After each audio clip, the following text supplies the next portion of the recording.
welcome to the December Gigonometry Showcase, and we had the pleasure and the extreme pleasure of having David King open up for us tonight. David, a blues artist born in Dublin, I presume, but tell us the backstory, and were you born with the blues, and when did you discover it? Yeah, no, I definitely wasn't born with the blues. I did a J1 to San Diego, and I got hanging out with lots of guys in Southern California, harmonica player. I ended up, was in this kind of communal area in our apartments where we stayed, and he heard me playing the guitar, and I heard him playing the harmonica, and we ended up having a big crowd of folks around us while we, played. So I went home and immediately bought loads of harmonicas and started playing. So that's kind of where it got sparked from. But I was initially into Zeppelin and all the blues-based 60s and 70s bands, so Cream.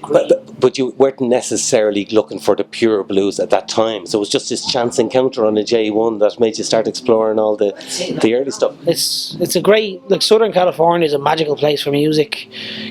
On daytime radio you'll have blues and you'll have 70s rock and roll and classic rock and roll, so basically that's where we go. That's where I got into it, And tell us, what have you been doing since? Because I first came across you supporting Crow Black Chicken earlier on this year, I think, maybe it was in February or something like that, and that was the first I'd heard of you. But obviously you had an album just ready to come out, so you've been really busy doing stuff. So what has the last 7-8 years been like?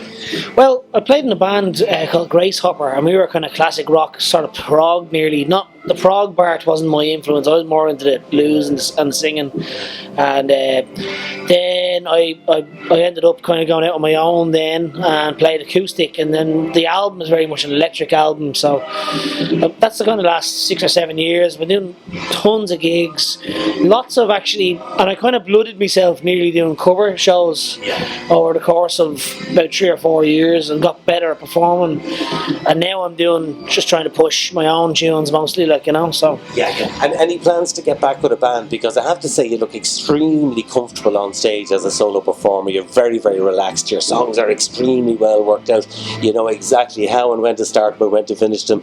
And it just looks extremely together. Do you miss playing with a band? And is there any plans to get a gang together? We still play with the band. The record is called Ruartach Blues, which means it's a Celtic word called Raging River.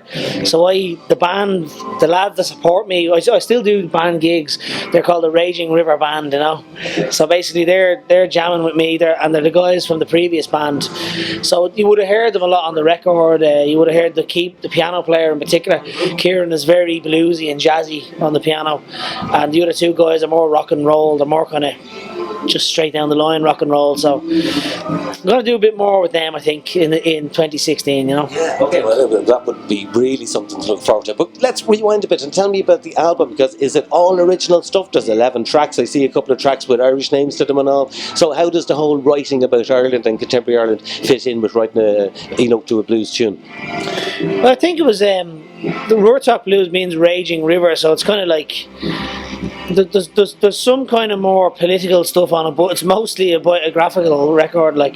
So my 20s has been this raging river of parties and gigs and sessions, and kind of basically like playing in a band and doing all the rough and tumble of that, So the next is going to be like a nice slow meander, Okay. But no, I think that's kind of what I was trying to get across. Dublin is a mad place. Irish people are mad, and it's just this crazy tumultuous attitude, that I was trying to get across in the album. It starts off real heavy on the guitars, loads of distortion, loads of solos and stuff, and then it breaks off into acoustic stuff, a lot of acoustic stuff which I did up there tonight, so that's kind of the way I was going, with it. Well, it's excellently made and excellently produced, and I'm looking forward to where you go when you start playing with the lads again. And how is the blues circuit for you, David? Like you mentioned that you played at the Harvest Blues Festival up in Monaghan, which is a wonderful event. And is there much going on in Ireland, and how do you find that niche? Do you know what? I think it's actually getting way better. Dublin is a very indie town. We're massively into our new wave and all that kind of thing.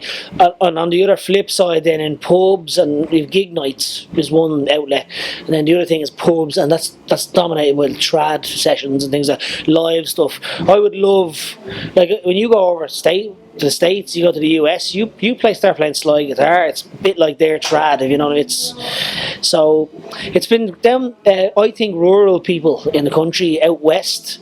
There's a Booker Green Room Promotions that's booking me the whole time for shows out there, and it's basically like a lot. I have to be honest, it's better out in the countryside than it is in Dublin. I know there's places out in Clifton last night, and there's a great little venue in Clifton, and they have great blues bands listed to play and all that kind of stuff. So it seems to be really strong, but that's Ireland for you. You know, we love our music in all shapes and forms. So David, just to finish off, what's coming up for you in 2016? Because that's just around the corner.